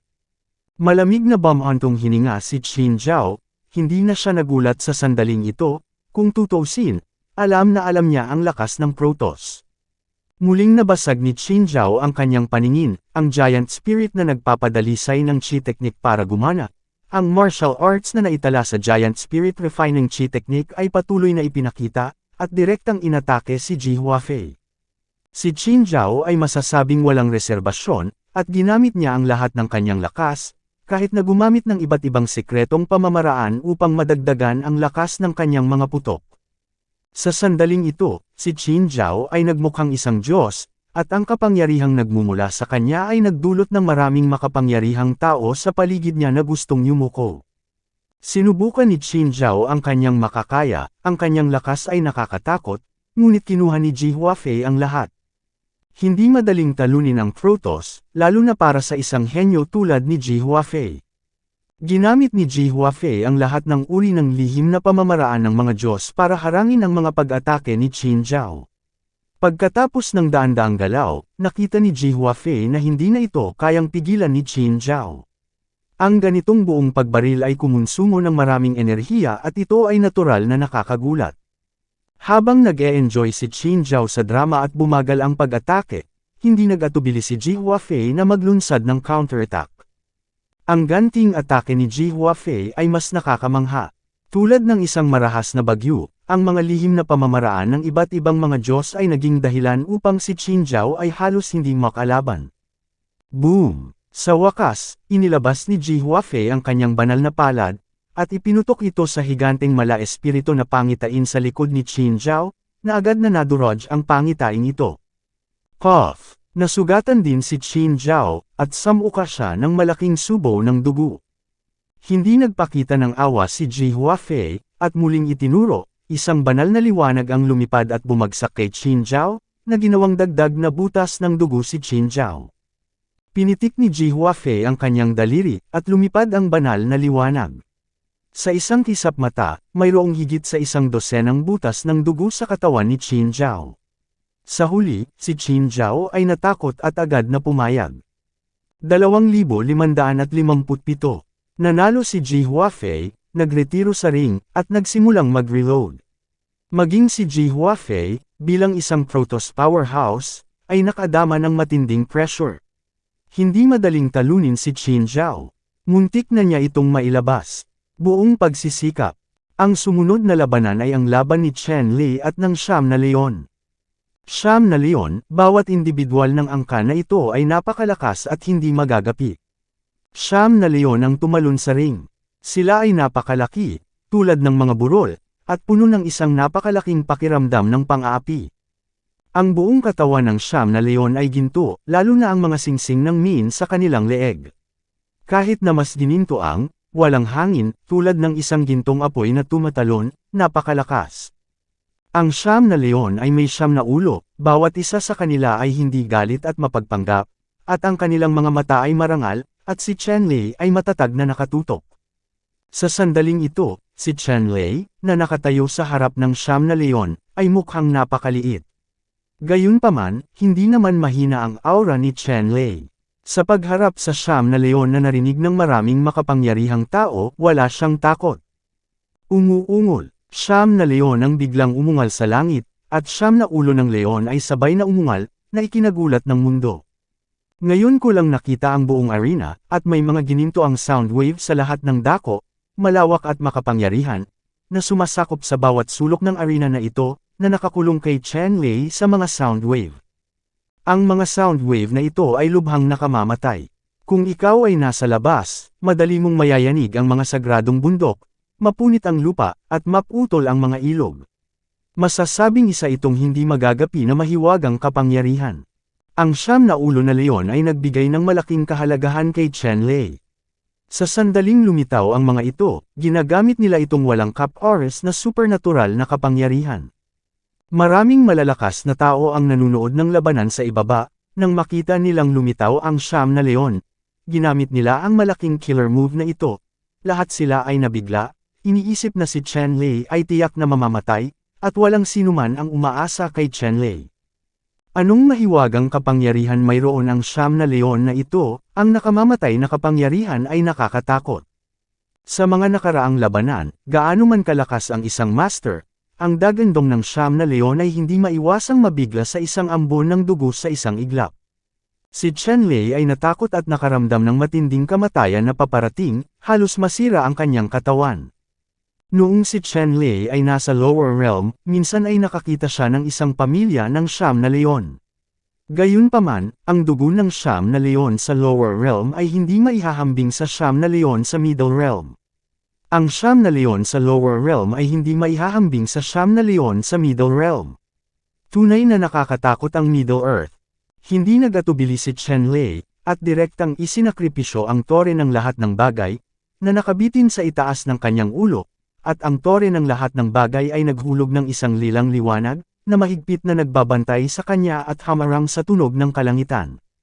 Siyam na Leon, Siyam na ulo ang muling sumigaw, at umungal ng malakas, na tila kaya niyang yugyugan ang lahat ng bituin sa mundo, sa nakakatakot na kapangyarihan. Gayunpaman, ang walang katapusang golden sound waves ay hinarangan ng pagsira ni Chen Lei sa Tower of All Things at hindi nagdulot ng malaking pinsala kay Chen Lei. Nang makita na ang mga sound wave ay hindi wasto, ang Siyam na ulo ng Siyam na Leon, at 18 mata, ay bumaril ng 18 nakasisilaw na gintong sinag. Ang 18 gintong sinag na ito ay parang 18 walang kapantay na sword lights na naghiwa-hiwalay. Sa labas ng kawalan, pumunta sa pagpatay kay Chen Lei. Gayunpaman, ang 18 gininto ang sinag ng liwanag na ito ay hinarangan din ng tore ng lahat ng bagay, at nahulog sa nakasabit na kurtina ng lampara ng tore ng lahat ng bagay, na naging sanhi ng pag-ugoy ng tore ng lahat ng bagay. Nakaramdam ng matinding pressure si Chen Lei. Si Chen Lei ay hindi nais na ipagtanggol ang pasibo, iwinagayway ang kanyang kamao, at tinungo ang Siyam na Leon. Ang kamao ni Chen Lei ay tumitimbang ng higit sa 10,000 libra, tulad ng isang malaking lilang bituin. Sa sandaling lumitaw ito, binasag nito ang kawalan, naging isang malaking lilang marka ng kamao, at sumabog patungo sa Siyam na Leon. Ang malalaking kuko ng Siyam na Leon ay tumaas, tulad ng mga gintong taluktok ng bundok, na nagniningning ng gininto ang liwanag, at tinapik nila ang malaking kamao na pinasabog ni Chen Lei ng walang anumang gastos. Boom! Kaagad, nagkaroon ng malakas na ingay tulad ng lupa at lupa, tulad ng isang bagyo sa isang maaraw na araw, na ikinagulat ng maraming malalakas na tao sa paligid na nanunood ng labanan, ang kanilang mga tainga ay nag-igting, at kahit ilang malalakas na tao ay pansamantalang nabingi at walang naririnig. Isang lilang at gintong ulap ng kabute ang tumaas sa itaas mismo ng singsing, na lubhang nakakatakot. Naramdaman na lamang ni Chen Lei ang isang malaking puwersang paparating, at hindi niya maiwasang umatras ng 12-dosenang hakbang bago siya tumayong matatag. Umatras din ang Siyam na Leon, na may 18 mata, na nagpaputok ng nakakatakot na liwanag, nakatitig kay Chen Lei. Sa hindi inaasahan, ang lakas ni Chen Lei ay napakalakas na kasing lakas ng kanyang pisikal na katawan. Umuungol, ang Siyam na Leon ay umungal muli, naging gintong liwanag, at pinatay si Chen Lei. Niyugyug ni Chen Lei ang kanyang katawan, hindi nakikipaglaban sa Siyam na galit na Leon, nagmamadali sa kawalan, iniiwasan ang pagwawalis ng Siyam na Leon. Bakit, ayaw mong tanggapin? Ito ba ang iyong kapangyarihan? Tumingin ang Siyam na Leon sa umiiwas na si Chen Lei, at nanunuya. Sino ang natatakot sa sinuman, sa palagay mo ba ay walang kapantay sa laman? Tumingin si Chen Lei sa Siyam na Leon at sinabi sa malamig na boses. Minamaliit talaga siya, ayaw lang niyang gamitin ang lahat ng kanyang lakas sa labanang ito, nag-iiwan ng kaunting lakas para harapin si Ji Huafei ng Protoss. Nakakatawa na ang kanyang pag-uugali upang mapanatili ang kapangyarihan ay itinuturing na mahina at mapanlinlang. Kung gayon lumaban, Siyam na Leon na mapanukso. Okay, mananatili ako sa kanya hanggang sa huli. Ngumisi si Chen Lei, hindi na umiwas, pinatakbo ang lahat gamit ang Magic Fist, at sumasabog patungo sa Siyam na Leon. Ang Siyam na Leon, sa kabilang banda, ay malalaking kuko, napapaligiran ng ginintoang liwanag, bumabagsak na parang maliit na araw, mabangis na nakikipaglaban kay Chenlei. Patuloy na umalangaw-ngaw ang hindi mabilang na mga kulog, na ikinahihilo ng lahat, nanlambot ang mga binti at paa, at muntik na silang matamba. Sa itaas ng ring, may mga malalaking ulap ng kabute na sunod-sunod na tumataas, nakakamangha. Sa huli, dumaan si Chenlei at ang Siyam na Leon. Pagkatapos, lumingon sila at nagkatinginan, pareho silang nagulat. Sa oras na ito, ang Siyam na Leon at isang kuko ay patuloy na tumutulo ng dugo, at sila ay nasugatan. At ang kamao ni Chenlei ay patuloy na nanginginig, na parang nanginginig, hindi magamit ang kalahati ng kanyang lakas. Si Chenlei at ang Siyam na Leon, halos kalahati o dalawa, isang draw. Ang Siyam na Leon ay galit na galit, ang kanilang ginintoang liwanag ay sumabog, at ang ginintoang liwanag ay lumundag na parang karagatan, nilunod ang buong arena, at ang momentum ay kamangha-mangha. Sa oras na ito, sa wakas ay hindi na napigilan ng Siyam na Leon ang kanilang galit, at sa halip na paglaruan si Chenlei, ginamit nila ang kanilang tunay na lakas para patayin si Chenlei sa isang iglap. Nakaramdam din si Chenlei ng malakas na aura sa Siyam na Leon. Siya ay napakaganda, at ang Siyam na sinaunang sanggol sa kanyang katawan ay pumasok sa isang estado ng resonance. Dati, gumamit si Chenlei ng hindi hihigit sa 8 nascent soul resonances para harapin ang malalakas na kaaway. Ngayon, sa pagharap sa Siyam na Leon na nagbibigay sa kanya ng walang katapusang panggigipit, sa wakas ay ginamit niya ang lahat ng kanyang lakas. Sabay-sabay na pumasok sa state of resonance ang 9 newborns, ang hininga ni Chenlei ay biglang naging mas mapang-api, kahit na nalampasan ang momentum ng Siyam na Leon. Muling iwinagayway ni Chenlei ang kanyang kamao, na para bang tinutulak niya ang mga bituin, ang kanyang malaking fist print, namumulaklak ng nakasisilaw na lilang liwanag, ay hamampas patungo sa Siyam na Leon. Siyam na Leon ang umungal, Siyam na ulo, ibinuka ang kanilang mga bibig, nagluwa ng Siyam na gintong bola ng liwanag, mga gintong simbolo tulad ng dagat, lumilipad sa paligid ng Siyam na gintong bola ng liwanag, na konektado sa isang linya, at pumutok kay Chenlei ng mabangis, kasama. Kabanata 2558. Ang Siyam na sanggol ni Chenlei ay umalingaw-ngaw, mga kamao na parang bituin, kulay ube na hangin na parang dagat, umuusbong sa hindi mabilang na mga alituntunin ng kalangitan, ang kapangyarihan ay walang kapores, at nang hindi sumusuko, nabangga nila ang Siyam na gintong bowl ang liwanag na iniluwa ng Siyam na Leon. Sa isang saglit, napakaganda ng liwanag at ulan, parang mga bituing nagsisisilaw, napakasilaw, lumilipad sa lahat ng direksyon. Ang kawalan ay nagpatuloy sa pag-alog, ang mga itim na bitik ay lumitaw na parang kidlat, na kumakalat sa malayo. Sunod-sunod na sumabog ang Siyam na golden light ball, na naging sanhi ng patuloy na pagsusuka ng dugo ni Chenlei. Kahit na may proteksyon ng tore ng lahat ng bagay, hindi nito lubos na malulusaw ang walang kapantay na kapangyarihang nakapaloob sa loob ng Siyam na bola ng liwanag.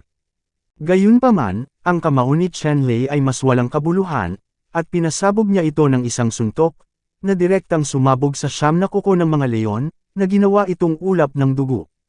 Ang Siyam na Leon ay umungal, at ang Siyam na ulo ay umungal ng magkakasama, na tila magagawang iling ang mga bituin sa kalangitan pababa, at ang mga gintong sound wave ay lumundag na parang karagatan, na naging isang gininto ang enerhiya, sumasabog patungo kay Chenlei. Ang kasanayan sa pag-ungol ng leon na ito ay malamang na 12-dosenang beses na mas malaki kaysa sa nauna. Ang Tower of All Things sa labas ng katawan ni Chenlei ay may mga bitik at bitik, na mababasag anumang oras.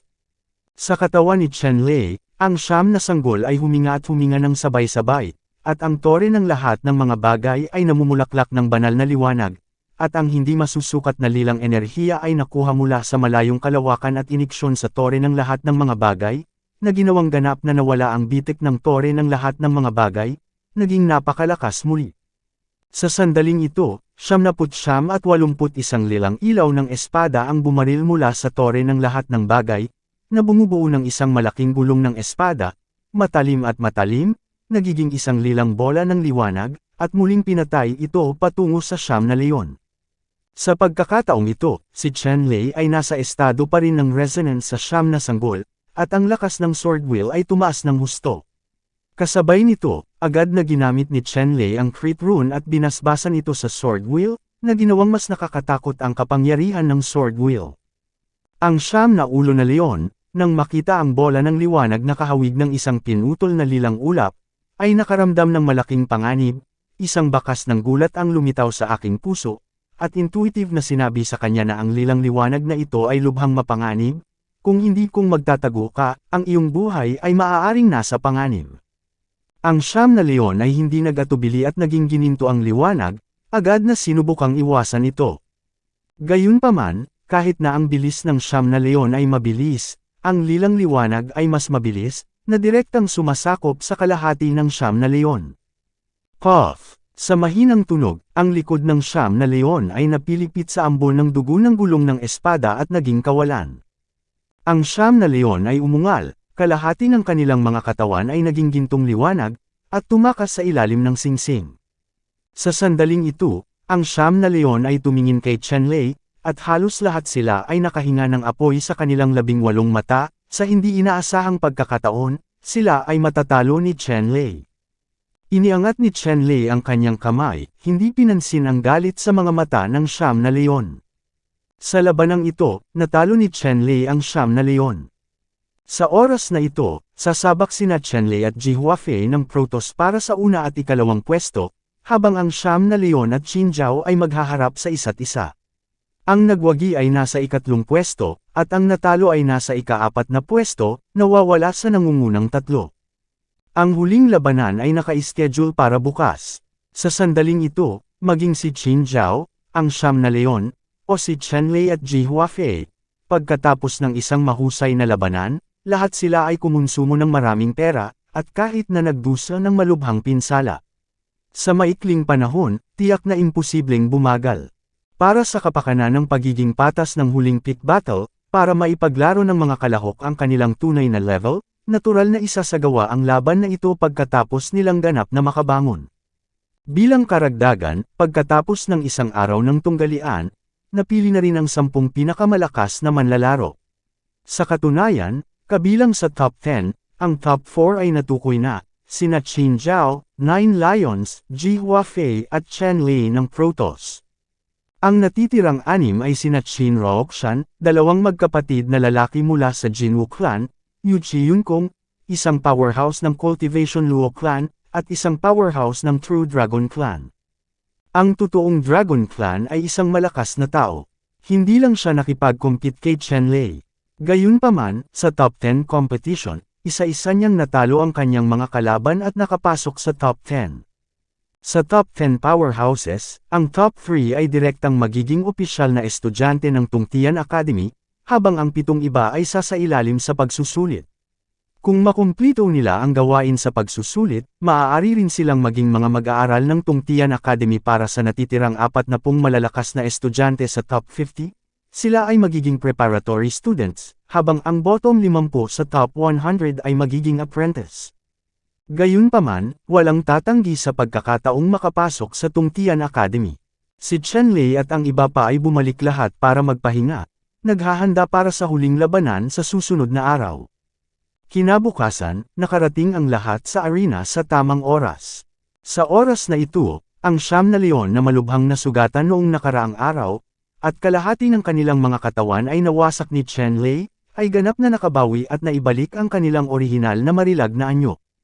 Para kay Qin Zhao, maraming butas ng dugo ang binuksan ni Ji Huafei sa kanyang katawan, at lahat sila ay nagpapagaling sa oras na ito. Sina Chen Lei at Ji Huafei ay parehong naabot ang kanilang pinakamataas na kalagayan. Ang unang labanan ay isang tunggalian sa pagitan ng siyam na leon at Qin Zhao para sa ikatlong pwesto. Matapos sumabak sa ring ang 9 Lions at Qin Zhao, masasabing lahat sila ay lumaban hanggang kamatayan. Dapat mong malaman na kahit na sila ay nakikipagkompetensya lamang para sa ikatlong pwesto sa pagkakataong ito ay napakahalaga. Kung nakakuha ka ng ikatlong pwesto, maaari kang maging opisyal na estudyante kaagad ng Tungtian Academy, na masasabing level to the sky.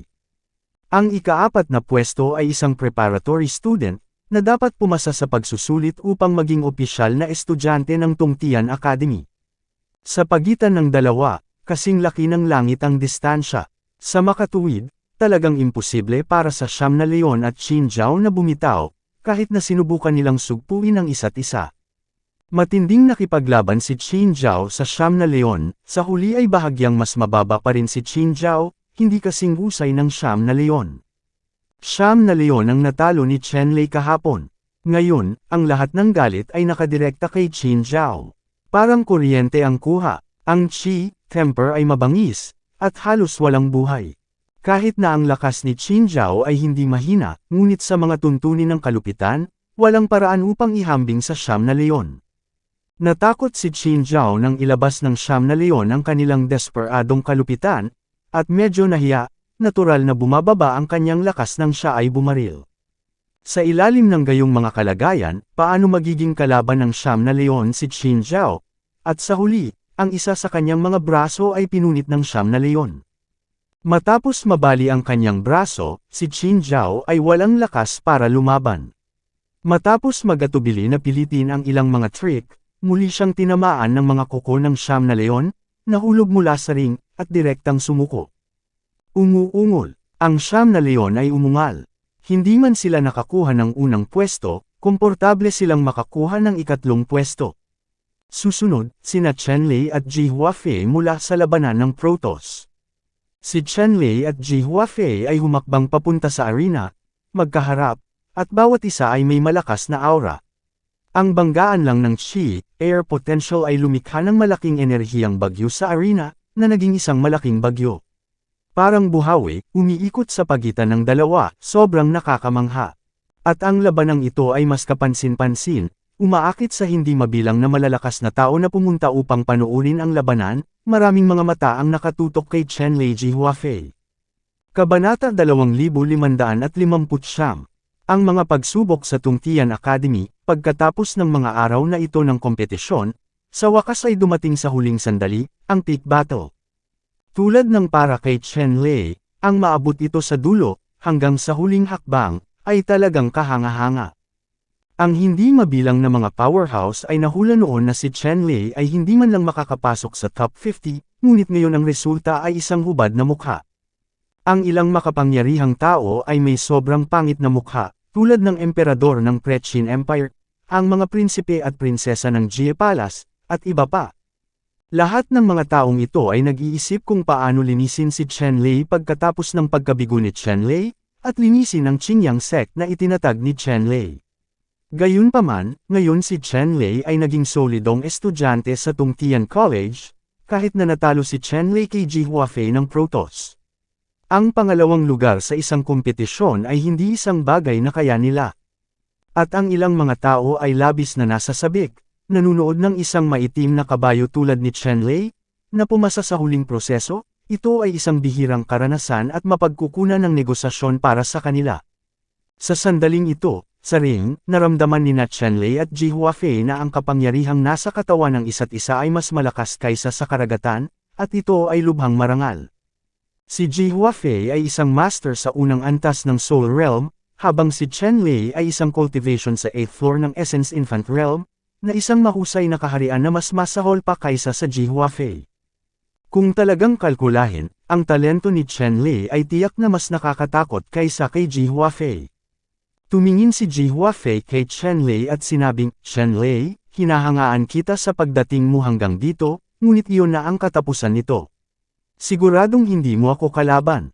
Pinapayuhan kitang sumuko." Tumingin si Chen Lei kay Ji Huafei at sinabing, "Ji Huafei, wala akong nagawa. Paano mo malalaman na hindi mo ako kalaban? Hindi ka matatakot. Kaya naman gusto kong kusang sumuko at mabaygo." Panipi. Tumawa si Ji Huafei at sinabing, "Chen Lei, matatakot ako. Gusto ko lang iligtas ang mukha mo. Dahil hindi mo ito pinahahalagahan, huwag mo akong sisihin sa pagiging bastos."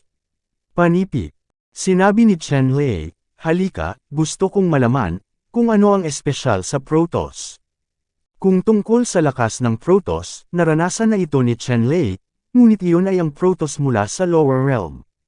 Gayunpaman, kahit na ganoon, si Chen Lei ay nanatiling kumpiyansa, ito ay isang kumpiyansa na nagmula sa kanyang malakas na lakas.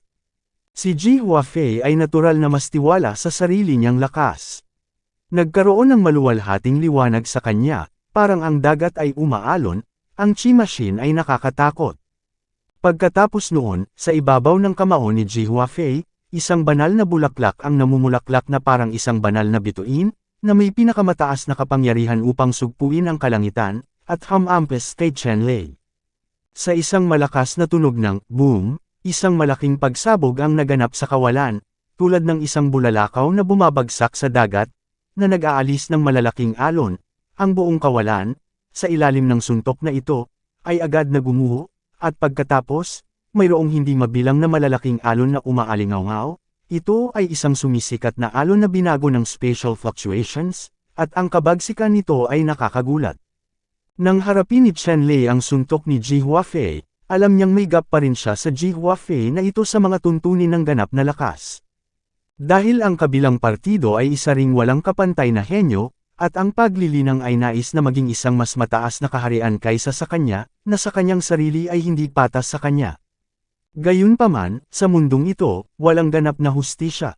Kung gusto mong manalo, umaasa ka sa sarili mong lakas, hindi sa ibang dahilan. Naramdaman lang ni Chen Lei ang pinakamataas na kapangyarihan sa kamao ng kalaban, at halos maduraj siya ng presyon ng kamao na tumama sa kanya. Sa sandaling ito, huminga ng malalim si Chen Lei ng chi, at ang siyam na sanggol sa kanyang katawan ay sabay-sabay na marahas na lumundag at umabot sa estado ng resonance. Pagkatapos, ang mga kamao ng lahat ng bagay ay bumagsak. Ang kamao ni Chen Lei sa lahat ng bagay at mga Diyos ay sumabog, at biglang ang purple na chi ay parang dagat, makapangyarihan at walang hanggan, at ang pamimilit ay parehong nakakatakot, tulad ng isang Diyos at alikabok. Ang suntok ni Chen Lei, at ang suntok ni Ji Huafei, ay mabangis na nagbanggaan sa hangin, sumasabog sa isang malawak na banal na liwanag, tulad ng isang ulan na parang talon, na bumubulusok sa lahat ng direksyon. Ang di masukat na pag-ulan ng liwanag ay agad na lumubog sa buong arena, na naging dahilan upang hindi malinaw ang nakapaligid na malalakas na tao na nanunood sa labanan ng ilang sandali, at ang partikular na sitwasyon sa loob ng arena. Sa ring, sabay na umatras ng ilang oras sina Chen Lei at Ji Huafei, pagkatapos ay tumayo, nagkatitigan, nabigla at nagulat sa lakas ng isa't isa. Hindi inaasahan ni Chen Lei na gagamitin niya ang Juying Resonance State para tamaan si Ji Huafei ng buong suntok. Lalong nagulat si Ji Huafei. Nakuha ni Chen Lei ang kanyang mapagpasyang suntok. Alam ni Ji Huafei kung gaano katikot ang kanyang buong lakas na suntok. Chen Lei, hindi ko inaasahan na mayroon ka talagang dalawang brush. Subukan ang isa pang hit. Malakas na sabi muli ni Ji Huafei, pagkatapos ay sumuntok. Ang suntok na ito ay mas nakakatakot kaysa sa nasa itaas, at ang walang laman ay patuloy na binabasag sa ilalim ng suntok na ito. Sa harap ng suntok ni Ji Huafei, hindi nagpakita ng kahinaan si Chen Lei. Ang siyam na primordial na sanggol sa kanyang katawan ay umalingaw-ngaw at naglabas ng nakakatakot na kapangyarihan upang salubungin ang suntok ni Ji Huafei. Muling sumabog ang kawalan. Sa pagkakataong ito, pantay pa rin ang hati ng magkabilang panig. Gusto kong makita, maaari mo akong bigyan ng ilang suntok. Nagalit si Ji Huafei, at ang liwanag sa kanyang katawan ay sumabog, ngunit direktang gumamit siya ng isang lihim na pamamaraan upang patayin si Chen Lei. Matapos gamitin ang lihim na pamamaraan, ang lakas ng pakikipaglaban ni Ji Huafei ay tumaas, at ang kanyang lakas ay pambihira. Nakaramdam ng matinding pressure si Chen Lei, at direkta rin niyang ginamit ang Critical Strike Rune at Nine Nascent Soul Resonance Technique, na masasabing lahat ng kanyang mga baraha, at si Ji Huafei ay nasa isang matinding labanan. Sa pagitan ng dalawang partido, ang mga putok ay parang kuryente, at bawat suntok ay may kapangyarihang sirain ang mundo at ang lupa. Sa isang kisap mata, lalabanan nila ang 12-12 ng mga galaw, kahit na gumamit sila ng iba't ibang mga lihim na pamamaraan, walang magagawa. Chen Lei, minamaliit talaga kita. Gusto kong makita kung hanggang saan ang kaya mo. Ngumisi si Ji Huafei at tumingin kay Chen Lei. Pagkatapos ng ilang oras ng pakikipaglaban, nalaman niya ang ilang detalye tungkol kay Chen Lei. Si Chen Lei ay talagang makapangyarihan, walang kapores, at nakakamit ang gayong nakakatakot na kapangyarihang panlaban sa antas na ito. Natatakot ako na ito ay hindi pa nagagawa at nauuna ito sa mga pantas. Gayunpaman, ang kaharian ni Chen Lei ay hindi kasing ganda ng kanya. Natuklasan ni Ji Huafei ang kahinaan ni Chen Lei.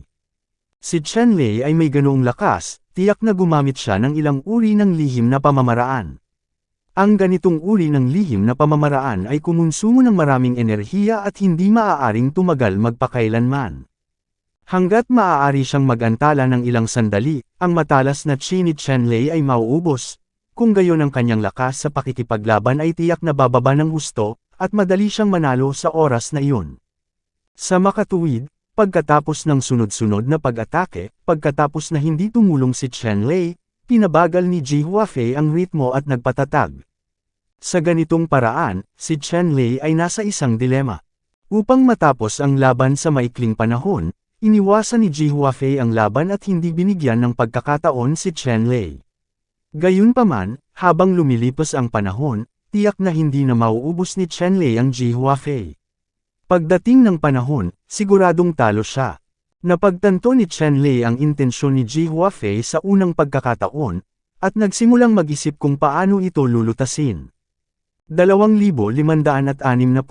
Alam din ni Chen Lei ang kanyang kahinaan, ibig sabihin na ang kanyang paglilinang ay hindi sapat na malalim. Siyempre, kumpara sa mga powerhouse sa parehong kaharian, ang cultivation ay medyo malalim, at kahit nasa Nascent Soul Realm, kabilang ang malakas sa 9th level ng Nascent Soul Stage, ang cultivation ay hindi kasing lalim ni Chen Lei. Gayunpaman, kumpara sa mga powerhouse ng Primordial Soul Realm, lalo na sa Protoss powerhouses na mga walang katulad na henyo, ang kanilang cultivation ay medyo mas mababa kaysa sa isa't isa. Bukod dito, ang resonance ng siyam na primordial na sanggol ay talagang nakakatakot para sa cultivation consumption. Gayunpaman, nang ang siyam na dakilang nascent souls ay umalangaw, ang lakas ng pag-atake ay lubhang nakakatakot din. Sa normal na mga pangyayari, mahirap pigilan ang 9 great nascent souls ni Chen Lei sa isang estado ng resonance. Gayunpaman, iba si Ji Huafei. Bilang isang nangungunang master ng Protoss, maaari niyang talagang harangan ang pag-atake ni Chen Lei sa ilalim ng resonance ng 9 nascent souls. Kahit na ginamit ni Chen Lei ang critical na strike rune bonus, gumamit si Ji Huafei ng isang lihim na pamamaraan upang madaig ito. Ang karanasan ni Ji Huafei sa pakikipaglaban at intuition sa pakikipaglaban ay napakayaman at matalas, halos kapantay ni Chen Lei, na naging dahilan upang hindi maunawaan ni Chen Lei ang anumang mga kahinaan. Alam ni Chen Lei na kung magpapatuloy ito, maaaring matalo siya, at kailangan niyang humanap ng paraan para mabago ang sitwasyon. Boom! Biglang lumitaw ang isang lilang pagoda sa itaas ng ulo ni Chen Lei, ang lilang liwanag ay umikot, sumisira sa kawalan, at direktang dumidiin kay Ji Huafei. Ito ay isang makalangit na kayamanan na nilikha ng cultivation ni Chen Lei, na kilala rin bilang isang magic weapon na ginagamit ng langit at ng tao. Siyempre, hindi lahat ng mga celestial na nilalang ay maaaring pinuhin ang Tianbao mula sa paglilinang, at ang mga celestial na nilalang na kayang pinuhin ang Tianbao mula sa paglilinang ay tiyak na bihira. Ang cultivation pagoda ni Chen Lei, sa kasalukuyan, ay maaari lamang ituring na pangunahing anyo ng Tianbao, at hindi pa ganap na naabot ang perpektong estado. Gayunpaman, kahit na, ang kapangyarihan ng lilang pagoda na ito ay nakakatakot pa rin. Ginamit lamang ni Chen Lei ang pagoda na ito para sa depensa noon, at hindi niya aktibong ginamit ang pagoda na ito para salakayin ang kaaway. Gayunpaman, ngayon kailangan ni Chen Lei na gamitin ang tore na ito ng lahat, umaasang mapipilitan si Ji Huafei. Ang purple na pagoda ay direktang bumagsak sa kawalan, nakabitin ng hindi mabilang na purple na silk na divine lights, bawat isa ay napakabigat, at pinuntahan si Ji Huafei, na ginawang dugo putik si Ji Huafei. Biglang naramdaman ni Ji Huafei na parang isang sagradong bundok sa labas ng langit. Ang bigat ng bilyon-bilyong dolyar ay bumagsak, na naging dahilan upang ang lahat ng buto sa kanyang katawan ay lumangit-ngit at halos mabasag. Bumagsak ang mga balikat ni Ji Huafei, at yumuko ang kanyang mga binti ng walang malay. Ang purple na Silk Divine Light ay napakalakas kaya naniwala si Ji Huafei na maging ang mga bundok ay agad na gagawing lumilipad na abo sa pamamagitan ng purple na Divine Light na ito. Ang banal na liwanag ni Ji Huafei ay lumundag, at isang piraso ng banal na apoy ang bumaril mula sa kanya, na humaharang sa lilang banal na liwanag sa kalangitan, sinusubukang hadlangan ang banal na kapangyarihan ng lilang pagoda na ito. Kaya lang ang banal na apoy na nagmula sa kanyang katawan ay patuloy na nanginginig at sumisira sa mga patch, at hindi napigilan ang purple na pagoda. Maaari mo akong itulak sa puntong ito, Chen Lei, napaka-proud mo. Sa sandaling ito, ang mga banal na mata ni Ji Huafei ay parang kuryente, at tinitigan niya si Chen Lei, na may divine light na nakasisilaw mula sa gitna ng kanyang mga kilay. Ang Divine Mark ay diretsyong lumipad palabas mula sa gitna ng kanyang mga kilay, Shanwang Zanzan, ay nagpalabas din ng nakakagulat na pamimilit. Tianbao, nagulat si Chen Lei. Hindi niya inaasahan na si Ji Huafei ay talagang gagawa ng Tianbao mula sa cultivation. Ang banal na selyo na ito ay eksaktong Tianbao na nilikha ng paglilinang ni Ji Huafei. Ang Tianbao na ginawa ng paglilinang ni Ji Huafei, bagamat hindi kasing ganda ng Tower of All Things, ay napakapambihira din. Hindi bababa sa harap ng tore ng lahat ng mga bagay, hindi ito walang kapangyarihang lumaban, na humaharang sa pagsupil sa tore ng lahat ng mga bagay.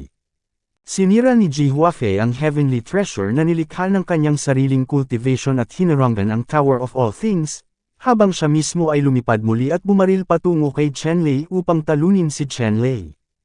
Gayunpaman, ngayon na si Chen Lei ay gumagamit ng Tianbao, ang pagkonsumo ay mas malaki. Naniniwala siya na hanggat binibigyan niya ng matinding pressure si Chen Lei, tiyak na hindi magtatagal si Chen Lei. Matindi ang laban nina Chen Lei at Ji Huafei. Isang lilang liwanag ang putok patungo kay Ji Huafei. Ang lilang liwanag na umiikot mula sa sword wheel ay lumipad din patungo kay Ji Huafei.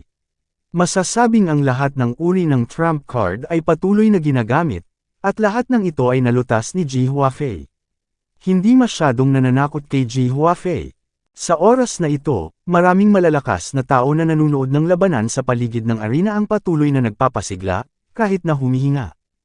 Hindi nila inaasahan na ganito kalakas si Ji Huafei.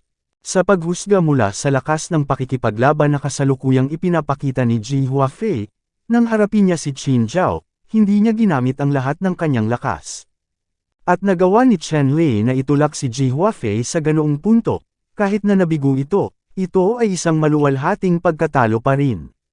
Sa oras na ito, lahat ng malakas, lubos na nauunawaan at humahanga sa lakas ni Chen Lei, si Chen Lei ay makakarating sa puntong ito. Ang pag-asa sa swerte ay hindi sa lahat, ngunit tunay na malupit na lakas. Gayunpaman, nakikita ng lahat na sa pagkakataong ito, si Chen Lei ay tunay na nasa dulo ng crossbow, at talagang walang pag-asang manalo. Masyadong malakas si Ji Huafei ng Protoss. Sa oras na ito, ang emperador ng Prechin Kingdom, ang prinsesa ng Jie Palace, si Qin Bihua, at iba pa, pati na rin ang ilang makapangyarihang tao mula sa Yu Demon Sect, ay nasa karamihan. Nang makita ang pagkatalo ni Chen Lei, napangiti silang lahat. Bagamat hindi nila may galaw si Chen Lei sa ngayon, ang pagkakita sa pagkatalo ni Chen Lei ay isa ring bagay na nakapagpasaya sa kanila.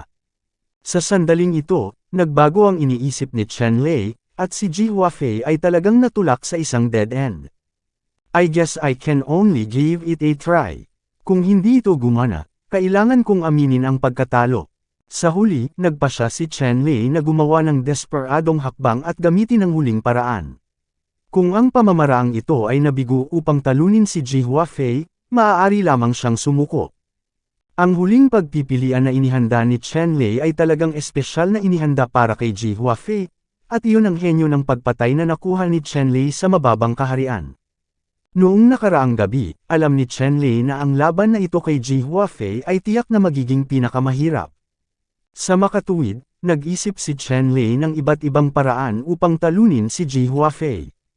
Gayunpaman, pagkatapos kalkulahin ni Chen Lei ang lahat ng kanyang pamamaraan, naramdaman pa rin niya na hindi siya sapat na kumpiyansa, kaya ginamit niya ang kasanayan sa Great Killing God Technique sa Lower Realm. Ang Diyos ng Slaughter, sa mababang kaharian, ay napakalakas at may malaking epekto sa pagpigil sa Protoss. Gayunpaman, nang marating nito ang gitnang kaharian, ang kapangyarihan ng God of Slaughter Art ay bumaba ng husto. Siyempre, hindi ito dahil sa kakulangan ng kapangyarihan ng Art of God of Slaughter, ngunit dahil walang advanced na mga diskarte. Palaging nararamdaman ni Chen Lei na ang mahusay na sining ng magic ng Slaughter na ito ay nasa mababang kaharian, at kalahati o isang kapat lamang ng pagsasanay ang nagawa, na nagparamdam sa kanya na ang kanyang intensyon ay hindi pa rin kumpleto. Ang mahusay na pagpatay banal na sining ay dapat magkaroon ng susunod na kasanayan, batas. Gayunpaman, wala siyang oras upang hanapin ang mga advanced na diskarte ni Dato Shenju. Maaari lang siyang mag-isip ng paraan para isama ang Dasho Shenju Technique sa kasalukuyang Middle Limit Technique, gamit ang Dato Shenju Technique. Pinigilan ni Shenju ang kapangyarihan ng Protoss para harapin si Ji Huafei. Nadama ni Chen Lei na hanggat maaari niyang gamitin ang ilan sa mga kakayahan na ito upang pigilan ang Protoss, maaari niyang talunin si Ji Huafei. Kagabi, pinag-aaralan ni Chen Lei kung paano isama ang God of Slaughter sa Middle World Practice. Ito ay hindi isang madaling gawain, si Chen Lei ay nakahanap lamang ng isang maliit na palatandaan, ngunit ngayon, na pinilit sa gayong mundo, si Chen Lei ay halos hindi masubukan. Boom! Tumalikod si Chen Lei at pinagsama ang God of Slaughter Technique, at nagpasabog ng suntok. Maraming salamat po sa panunood at pakikinig, paki-antay na lang po sa susunod.